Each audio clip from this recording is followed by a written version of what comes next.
Hello students, मैं सुधांशु स्वागत करता हूं आपका आशीष तिवारी यूट्यूब चैनल पर। आशा करता हूं कि आप सभी अच्छे होंगे। मैं इस चैनल के माध्यम से आप सभी के लिए लेकर आया हूं एक वीडियो लेक्चर सीरीज जो बेस है आपके बीए प्रोग्राम के फिफ्थ सेमेस्टर की भारत का इतिहास 1700 से 1857, हिस्ट्री ऑफ इंडिया 1700 से 1857 नाम की एक इम्पोर्टेंट किताब पर, जो कि आपका discipline specific core course DSC 9 minor paper का सब्जेक्ट है। तो स्टूडेंट, अगर आप ड्यू, सोल, रेगुलर या किसी और यूनिवर्सिटी से सब्जेक्ट पढ़ रहे हैं तो इस सीरीज आपके लिए बहुत ही उपयोगी साबित होने वाली है, क्योंकि इसमें हम हर चैप्टर को सिंपल भाषा में समझेंगे, इंपॉर्टेंट कॉन्सेप्ट्स को ब्रेक डाउन करेंगे और एग्जाम पॉइंट ऑफ व्यू से भी डिस्कस करेंगे। तो स्टूडेंट, अगर आप DU, SOL, regular, NCWEB and other किसी के भी सब्जेक्ट को समझना चाहते हैं आसानी से, तो चैनल को सब्सक्राइब जरूर कर लीजिएगा, वीडियो को लाइक कर लीजिएगा और अपने दोस्तों के साथ शेयर करना ना भूलें। एंड सोल से रिलेटेड डेली अपडेट्स के लिए आप सभी हमारा व्हाट्सअप चैनल फॉलो कर लीजिएगा। तो चलिए शुरू करते हैं हिस्ट्री ऑफ इंडिया 1700 से 1857 सब्जेक्ट के सिलेबस से। तो इसमें जो हम सब्जेक्ट में सिलेबस देखेंगे, तो इसमें हम देखने वाले हैं टोटल हमें 5 यूनिट यहाँ पर कवर करनी है, और इन 5 यूनिट के अंदर हमको टोटल 9 चैप्टर कवर करने हैं। तो 5 यूनिट के अंदर हमें 9 चैप्टर कवर करने हैं। तो चलिए मैं आपको एक एक यूनिट के बारे में बता देता हूँ। तो सबसे पहले जो हम हमारी यूनिट स्टार्ट करेंगे वो हमारी यूनिट फर्स्ट स्टार्ट करेंगे, जिसमें हम बात करेंगे 18वीं सदी में भारत पृष्ठभूमि विमर्श। इसके अंदर हमारे एक ही चैप्टर आने वाला है, chapter number 1।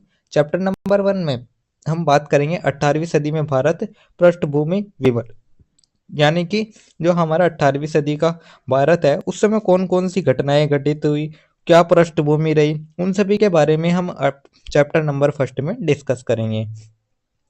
Chapter number first complete करने के साथ ही हम हमारी जो नेक्स्ट यूनिट स्टार्ट करेंगे वो हमारी रहने वाली है सेकंड यूनिट। सेकंड यूनिट में हम बात करेंगे ब्रिटिश सत्ता का विस्तार और सुदृढ़ीकरण के बारे में, जिसमें कि हमें टोटल 2 चैप्टर पढ़ने होंगे, chapter number 2 and chapter number 3।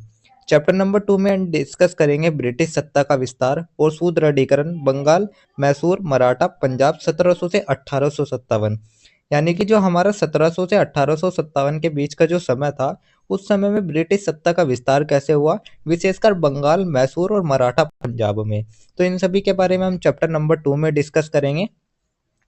Chapter number 2 complete करने के बाद हम हमारा जो नेक्स्ट चैप्टर स्टार्ट करेंगे वो हमारा रहने वाला है चैप्टर नंबर 3। चैप्टर नंबर 3 में हम बात करेंगे ब्रिटिश सत्ता का विस्तार और सुदृढ़ीकरण, ब्रिटिश राज की विचारधारा, रणनीतियाँ।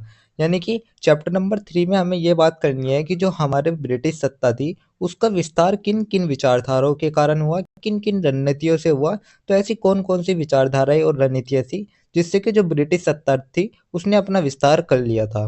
तो यही था हमारा chapter number 3। Chapter number 3 complete करने के बाद हमारी सेकंड यूनिट भी कंप्लीट हो जाएगी, और सेकंड यूनिट कंप्लीट करने के बाद जो हम हमारी नेक्स्ट यूनिट स्टार्ट करने जा रहे हैं वो रहेगी हमारी थर्ड यूनिट। थर्ड यूनिट में हम बात करेंगे औपनिवेशिक अर्थव्यवस्था के निर्माण के बारे में, जिसमें हमें टोटल 3 चैप्टर पढ़ने पड़ेंगे, chapter number 4, chapter number 5 and chapter number 6। तो सबसे पहले हम बात करेंगे चैप्टर नंबर 4 की। चैप्टर नंबर 4 में हम बात करेंगे औपनिवेशिक अर्थव्यवस्था का निर्माण, भूमि राजस्व बंदोबस्त। तो जो हमारी औपनिवेशिक अर्थव्यवस्था थी उसका विकास किस तरीके से हुआ, उसका निर्माण किन किन चरणों में हुआ, उनकी भी हम बात करेंगे।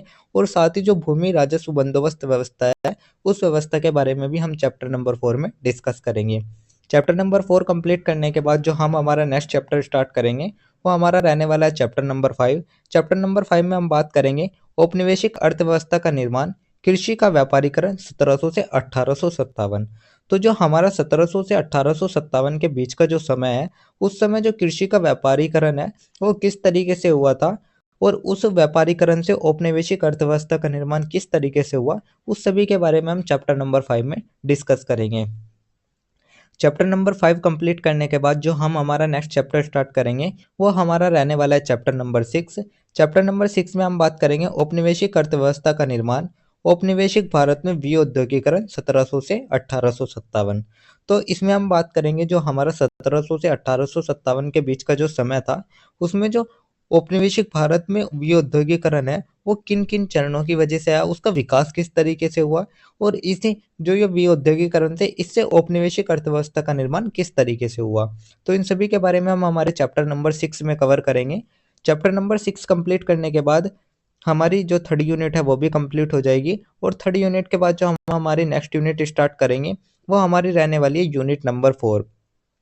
यूनिट नंबर 4 में हम बात करेंगे सामाजिक एवं धार्मिक सुधार आंदोलन की, जिसमें हमें टोटल 2 चैप्टर पढ़ने पड़ेंगे, chapter number 7 and chapter number 8। Chapter number 7 में हम डिस्कस करेंगे सामाजिक एवं धार्मिक सुधार आंदोलन, 19वीं शताब्दी के सुधारवादी आंदोलनों का अवलोकन, 1700 से 1857। तो इसमें हमें डिस्कस करना है जो हमारा 1700 से 1857 के बीच जो भी सामाजिक या धार्मिक सुधार आंदोलन हुए, उन सभी के हमें बारे में हमें डिस्कस करना है। और साथ ही जो 19वीं शताब्दी के हमारे सुधारवादी आंदोलन है, उनके बारे में भी हमें चैप्टर नंबर 7 में डिस्कस करना है।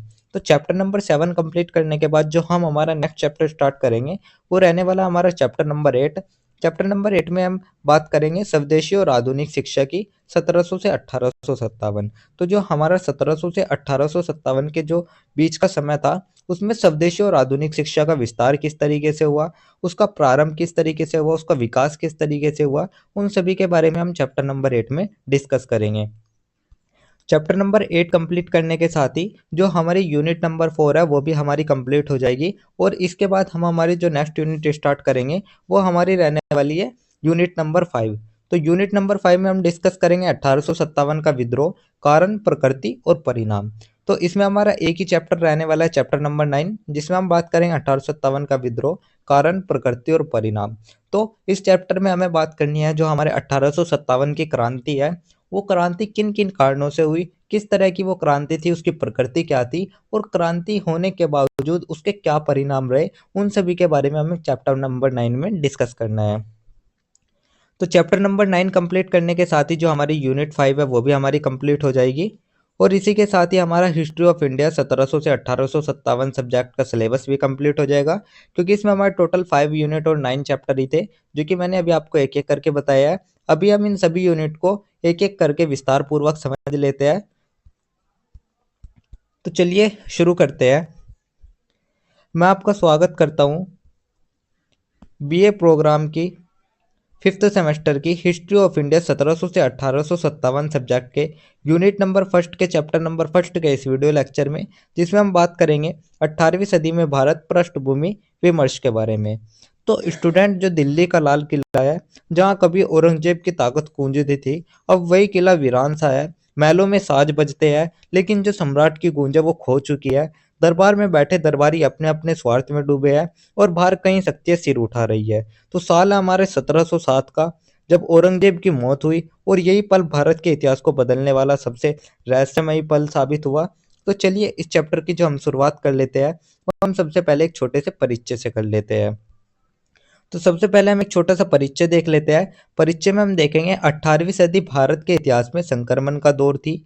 यह काल मुगल साम्राज्य के पतन, नई क्षेत्रीय शक्तियों के उदय और यूरोप पे विशेषकर अंग्रेजी सत्ता के विस्तार का था। तो स्टूडेंट, जो हमारा 18वीं सदी के भारत का इतिहास है वो एक संक्रमण काल माना जाता है, क्योंकि इस काल में एक तरफ तो मुगल साम्राज्य का पतन हुआ, लेकिन दूसरी तरफ नई शक्तियों का उदय और तीसरी तरफ यूरोपीय ताकतों का प्रसार हमारे भारत में हुआ। और यही समय राजनीतिक अस्थिरता, आर्थिक परिवर्तन और सामाजिक सांस्कृतिक बदलाव से भरा हुआ था। तो राजनीतिक अस्थिरता, आर्थिक संकट और सामाजिक सांस्कृतिक बदलाव, ये सब एक साथ ही हो रहे थे। तो स्टूडेंट, ये वैसा समय था जैसे कोई विशाल महल गिर रहा हो और उसकी जगह छोटे छोटे मकान बनने लगे हो। तो यही था हमारा एक छोटा सा परिचय।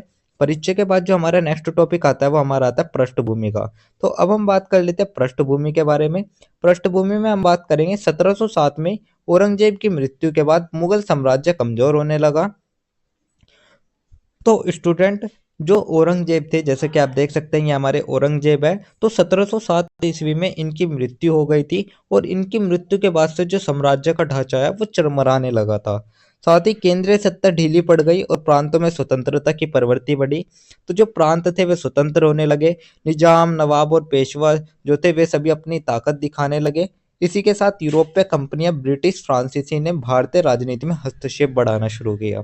तो जो भी यूरोपीय कंपनी थी, जिसमें अंग्रेजी और फ्रांसीसी कंपनियां आती है, वे सिर्फ व्यापारी नहीं रही इस समय में, वे अब राजनीति में भी हस्तक्षेप करने लगी थी।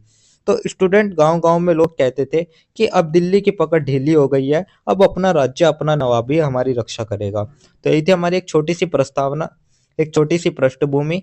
जो कि हमने देखी। इसके बाद जो हमारा नेक्स्ट टॉपिक आता है वो हमारा आता है मुगल साम्राज्य का पतन को लेकर। तो अब हम बात कर लेते हैं मुगल साम्राज्य का जो पतन था वो किस तरीके से हुआ। मुगल साम्राज्य के पतन के बारे में हम बात कर लेते हैं। तो जो मुगल साम्राज्य था इसके कई ऐसे कारण थे जिन कारणों से ये पतन हुआ। तो चलिए एक एक करके उन सभी कारणों के बारे में बात कर लेते हैं, जिसमें हमारा सबसे पहला आता है राजनीतिक कारण। तो राजनीतिक कारण में हम देखेंगे कमजोर बादशाह, बहादुर शाह, मोहम्मद शाह, कोई मजबूत नेतृत्व तो नहीं। तो जैसे कि आप देख सकते हैं जो हमारे मुगल साम्राज्य के जो लास्ट बादशाह रहे वे हमारे बहादुर शाह थे। जैसे कि आप देख सकते हैं ये हमारे बहादुर शाह जी है, मोहम्मद शाह जी है।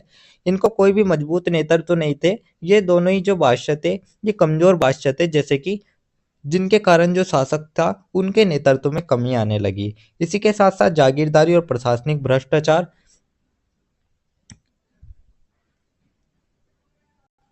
तो जो जागीरदारी व्यवस्था थी और जो प्रशासनिक भ्रष्टाचार था वो बहुत ज़्यादा बढ़ गई थी। और नित्य नए विद्रोह और दरबारी षड्यंत्र, यानी कि जो दरबार षड्यंत्र और भ्रष्टाचार का अड्डा जो ये शासक था, ये शासक बन गया था। इसके शासन में दरबार षड्यंत्र और भ्रष्टाचार का अड्डा ये बन गया था।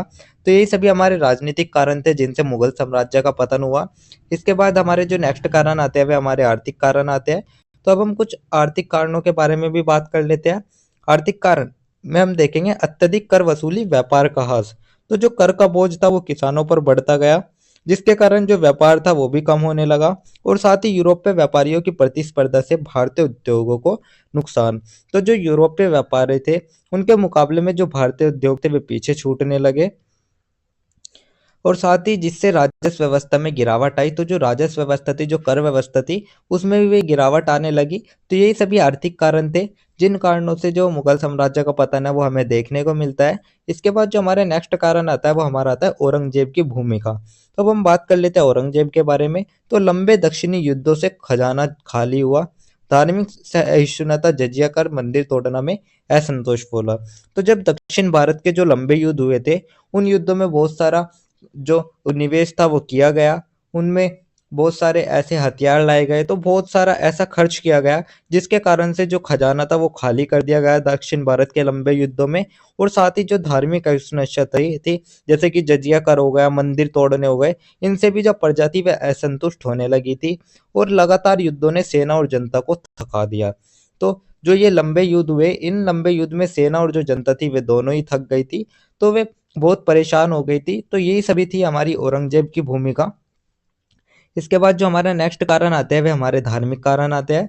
तो अब हम बात कर लेते हैं धार्मिक कारणों के बारे में। तो धार्मिक कारण में हम देखेंगे गैर मुस्लिमों मुसलमानों पर कठोर नीति। तो जो गैर मुसलमान होते थे उन पर कठोर नीति अपनाई गई। इसी के साथ जाट, मराठा, सिख आदि ने धर्म और स्वतंत्रता के नाम पर विद्रोह किया।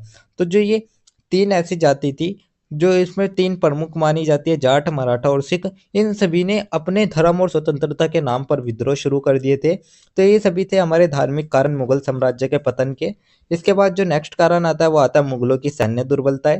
तो अब हम बात कर लेते हैं मुगलों की सैन्य दुर्बलताओं के बारे में, जिसमें यूरोप की तुलना में हथियार पुराने थे। यानी कि जो यहाँ के हथियार थे वे यूरोप की तुलना में थोड़े पुराने हथियार थे, इसलिए वे यूरोप के हथियारों के सामने टिक नहीं पाए। साथ साथ आधुनिक युद्ध कला का अभाव हुआ। तो जो नई तकनीकें थी युद्ध की वे यूरोप ने इस्तेमाल करी, लेकिन जो भारत था वो उस समय आधुनिक युद्ध कला का इस्तेमाल नहीं कर पाता था। तो आधुनिक युद्ध कला का अभाव भी इस समय में रहा, जिससे कि सेना का मनोबल गिरा, क्योंकि जो सेना का मनोबल है वो टूटने लगा। तो यही सभी थे हमारे मुगलों की सैन्य दुर्बलताएं। इसके बाद जो हमारा नेक्स्ट कारण आता है वो हमारा आता है नए सामाजिक समूहों का उदय। तो जमींदार, साहूकार, व्यापारी वर्ग मजबूत हुए। तो इस समय जो साहूकार, व्यापारी और जमींदार वर्ग थे उन्होंने अपनी जो भूमिका थी वो बहुत ही महत्वपूर्ण कर ली थी। वे बहुत ही मजबूत वर्ग के साथ में उभरे और ये समूह मुगलों को समर्थन देने के बजाय क्षेत्रीय शासकों से जुड़ने लगे। तो ये जो समूह थे इन सभी ने अब मुगलों के बजाय जो प्रांतीय शक्तियां थी उन प्रांतीय शक्तियों से जुड़ने की इन्होंने कोशिश करी। तो यही थे हमारे नए सामाजिक समूहों का उदय। इसके बाद जो हमारा नेक्स्ट टॉपिक आता है वो हमारा था क्षेत्रीय अधिशेष संसाधनों को विनियोजित करने में विफलता, जिससे कि जो कर प्रणाली थी वो ढह गई और प्रांतों से पर्याप्त राजस्व दिल्ली नहीं पहुंच पा रहा था।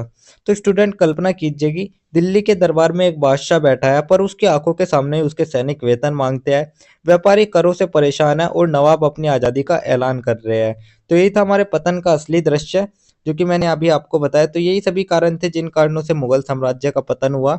इसके बाद जो हमारा नेक्स्ट टॉपिक आता है वो हमारा आता है क्षेत्रीय शक्तियों का उदय। तो अब हम बात कर लेते हैं कुछ ऐसी क्षेत्रीय शक्तियों का उदय के बारे में जो उस समय विकसित हुई। तो मुगल सत्ता के कमजोर होने से जो प्रांत थे वे स्वतंत्र हो गए और हर प्रांत में अपनी अपनी क्षेत्रीय शक्ति बना ली थी। जैसे कि मराठा पेशवाओं के नेतृत्व में भारत की बड़ी शक्ति। तो जो मराठा थी वो पेशवा बाजीराव ने उत्तर से दक्षिण तक अपनी छाप छोड़ी। तो इसी कारण जो मराठा प्रांत था वो बन चुका था। इसके अलावा जैसे आते हैं अवध। अवध में नवाब सफदरजंग और शुजाउद्दौला। तो जैसे कि आप देख सकते हैं ये हमारे नवाब सफदरजंग जी है। सिख में आए हमारे बंदा बहादुर और बाद में महाराजा रंजीत सिंह। रुहेला रोहोल्ला में अफगान मूल के पठान सरदार आए। बुंदेला में छत्रसाल के वंशज आए। जाट में भरतपुर के राजा सूरजमल आए। राजपूताना में जयपुर उदयपुर जैसे राज्य देखे गए। हैदराबाद व कर्नाटक में निजाम और अन्य सूबेदार देखे गए। तो जैसे कि आप देख सकते हैं ये हमारे निजाम है। मैसूर में हैदर अली और टीपू सुल्तान आए। त्रावणकोर में राजा मार्तंड वर्मा आए और बंगाल में नवाब सिराजुद्दौला अली वर्दी खान। ये सभी देखने को हमें मिलते हैं। तो यही थे कुछ ऐसी क्षेत्रीय शक्ति जो बनकर उभरी, जो कि मैंने जो क्षेत्रीय शक्ति थी उनके नाम भी बता दिए और उनका जो नेतृत्व किया उनके नेतृत्व के बारे में बता दिया। इसके बाद जो हमारा नेक्स्ट टॉपिक आता है उससे पहले हम आपको बता देते हैं कि जो हमारी क्षेत्रीय शक्तियों का उदय था उसमें आप एक तरीके से ऐसे मानिए कि जो भारत का नक्शा था वो रंग बिरंगे टुकड़ों में बट रहा था। कहीं मराठों का झंडा था, कहीं सिखों की तलवार थी, कहीं नवाबों का दरबार था। तो ऐसा लग रहा था जैसे भारत एक बार फिर छोटे छोटे राज्यों का संगम बना रहा हो। तो यही था हमारे क्षेत्रीय शक्तियों का उदय। इसके बाद जो हमारा नेक्स्ट टॉपिक आता है वो हमारा आता है ब्रिटिश साम्राज्य की स्थापना। ब्रिटिश साम्राज्य की स्थापना में हम बात करेंगे तो सबसे पहले प्लासी 1757 और बक्सर 1764 की लड़ाई है निर्णायक। तो जो 1757 में प्लासी की लड़ाई हुई थी उसमें सिराजुद्दौला की हार हुई और 1764 ईस्वी में जो बक्सर की लड़ाई हुई वो अंग्रेजों की एक निर्णायक जीत साबित हुई। इसी के साथ साथ ईस्ट इंडिया कंपनी ने दीवानी अधिकार 1765 प्राप्त किए। तो 1765 में जो अंग्रेज थे उनको दीवानी अधिकार प्राप्त हो गया जिसमें कि उन्होंने बंगाल, बिहार, उड़ीसा से कर वसूली करी। इसी के साथ साथ धीरे धीरे पूरा भारत ब्रिटिश नियंत्रण में चला गया। तो यही वो पल था जिसने भारत में अंग्रेजी सत्ता की जो नींव थी वो डाल दी थी। तो यही थी हमारे ब्रिटिश साम्राज्य की स्थापना। इसके बाद जो हमारा नेक्स्ट टॉपिक आता है वो हमारा आता है आर्थिक स्थिति का लेकर या 18वीं सदी की अर्थव्यवस्था को लेकर। तो अब हम बात कर लेते हैं 18वीं सदी की अर्थव्यवस्था के बारे में। तो कृषि पर आधारित अर्थव्यवस्था। तो उसकी जो भारत की अर्थव्यवस्था जो उस समय थी वो मुख्यतः कृषि पर आधारित थी। हस्तशिल्प व वस्त्र उद्योग प्रसिद्ध, विशेषकर बंगाल का कपड़ा। तो जो बंगाल का कपड़ा और हस्तशिल्प थे वे यूरोप में बहुत ही मशहूर थे और यूरोप में मशीन उद्योग से प्रतिस्पर्धा में भारतीय उद्योग का पतन। लेकिन जो यूरोप के मशीन थे वे बने माल ने जो यूरोप की मशीन से जो बने माल थे उसने भारतीय उद्योग को धीरे धीरे पीछे धकेल दिया। तो यही थी हमारी 18वीं सदी की अर्थव्यवस्था। इसके बाद जो हमारा नेक्स्ट टॉपिक आता है वो हमारा सामाजिक संदर्भ का आता है। तो अब हम बात कर लेते हैं सामाजिक संदर्भ के बारे में। तो जो जाति व्यवस्था कठोर, यानी कि जो जाति व्यवस्था थी वो बेहद कठोर कर दी गई थी। किसानों पर अत्याचार। तो किसान कर और शोषण से दबे हुए थे। व्यापारी वर्ग उभर रहा था। तो जो व्यापारी वर्ग था वो धीरे धीरे मजबूत होकर सत्ता की राजनीति में दखल देने लगा था। तो यही सभी थे हमारे सामाजिक संदर्भ। इसके बाद जो हमारा नेक्स्ट टॉपिक आता है वो हमारा आता है सांस्कृतिक परिवेश। तो अब हम बात कर लेते हैं सांस्कृतिक परिवेश की या सांस्कृतिक परिदृश्य की। संगीत, चित्रकला, स्थापत्य और साहित्य में स्थानीय शैलियाँ। तो जो संगीत, चित्रकला और स्थापत्य थे वे अब भी चमकते थे। इसी के साथ साथ दरबारी संस्कृति और लोक संस्कृति का मिश्रण। तो जो दरबारी संस्कृति और लोक संस्कृति था उसका मिश्रण हो रहा था। और फारसी और क्षेत्रीय भाषाओं में साहित्यिक विकास। तो जो फारसी और क्षेत्रीय भाषा में साहित्य का विकास था वो बहुत ही तेजी से होने लगा था। तो ये सभी थे हमारे सांस्कृतिक परिवेश। इसके बाद जो हमारा नेक्स्ट टॉपिक आता है वो हमारा था 18वीं सदी एक अंधकार युग। तो कई इतिहासकार का ऐसा मानना है कि जो हमारा 18वीं सदी का जो समय था वो सिर्फ पतन और अंधकार का युग था। तो इतिहासकार इसे अंधकार युग मानते हैं क्योंकि इस समय राजनीतिक अस्थिरता थी, आर्थिक शोषण थे, विदेशी आक्रमण थे। लेकिन कुछ विद्वान इसे परिवर्तन और नई शुरुआत का युग भी कहते हैं। तो स्टूडेंट, कुछ इतिहास कहते हैं कि ये सिर्फ पतन और अंधकार का युग था, लेकिन कुछ कहते हैं कि यह परिवर्तन और नई शुरुआत का समय था। तो सवाल है क्या हमें इसे अंधकार का युग कहना चाहिए या अवसरों का दौर कहना चाहिए। तो यही था हमारा 18वीं सदी एक अंधकार युग। इसके बाद जो हमारा नेक्स्ट टॉपिक आता है वो हमारा आता है विमर्श और समस्याएं का। तो अब हम बात कर लेते हैं विमर्श और समस्याएं के बारे में। क्या यह केवल पतन का दौर था या नई शक्तियों के उदय का समय? तो जैसे कि हमने अभी आपको बताया कि जो हमारे 18वीं सदी का समय था उसको कई इतिहासकारों ने अंधकार का दौर कहा और कई इतिहासकारों ने नई शक्तियों के उदय का समय कहा। तो कुछ इतिहासकार जैसे कि जदुनाथ सरकार इसे पतन मानते हैं। जैसे कि आप देख सकते हैं ये हमारे जदुनाथ सरकार जी है। तो ये जो जदुनाथ सरकार जी है ये इसे पतन का दौर मानते हैं। और कुछ हो गए जैसे कि इरफान हबीब हो गए, वे इसे सामाजिक आर्थिक परिवर्तन का दौर मानते हैं। तो जो समाज इरफान हबीब जैसे जो हमारे विद्वान हो गए उन्होंने इसे सामाजिक और आर्थिक बदलाव का काल माना। और जो विद्याभूषण सरकार या जदुनाथ सरकार जी है वे इसे पतन का दौर मानते हैं। यानी कि जो 18वीं सदी थी उसको देखकर ऐसा है जैसे कोई आधा भरा गिलास हो, कोई उसे खाली कहता है तो कोई उसे आधा भरा हुआ कहते हैं। तो स्टूडेंट यही थे हमारे विमर्श और समस्याएं। इसके बाद जो हमारा नेक्स्ट टॉपिक आता है वो हमारा एक छोटा सा निष्कर्ष आता है पूरे चैप्टर का। तो अब हम ओवरऑल पूरे चैप्टर का एक छोटा सा निष्कर्ष देख लेते हैं। निष्कर्ष में हम देखेंगे 18वीं सदी भारत के लिए संकट और परिवर्तन का काल था।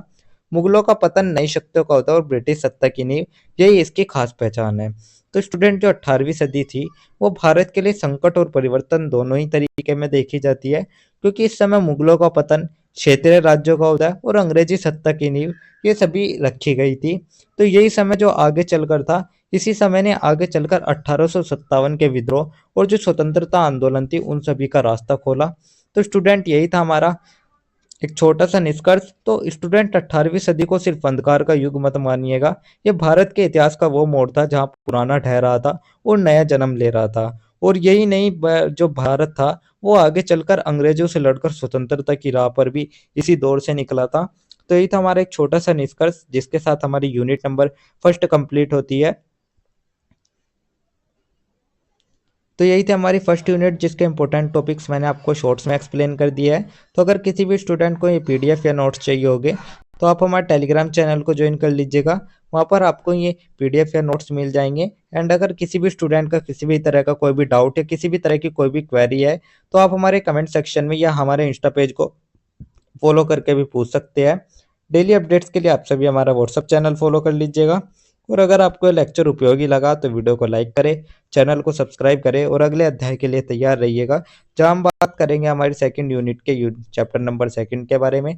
तो आप सभी का बहुत बहुत धन्यवाद। आपका दिन शुभ रहे।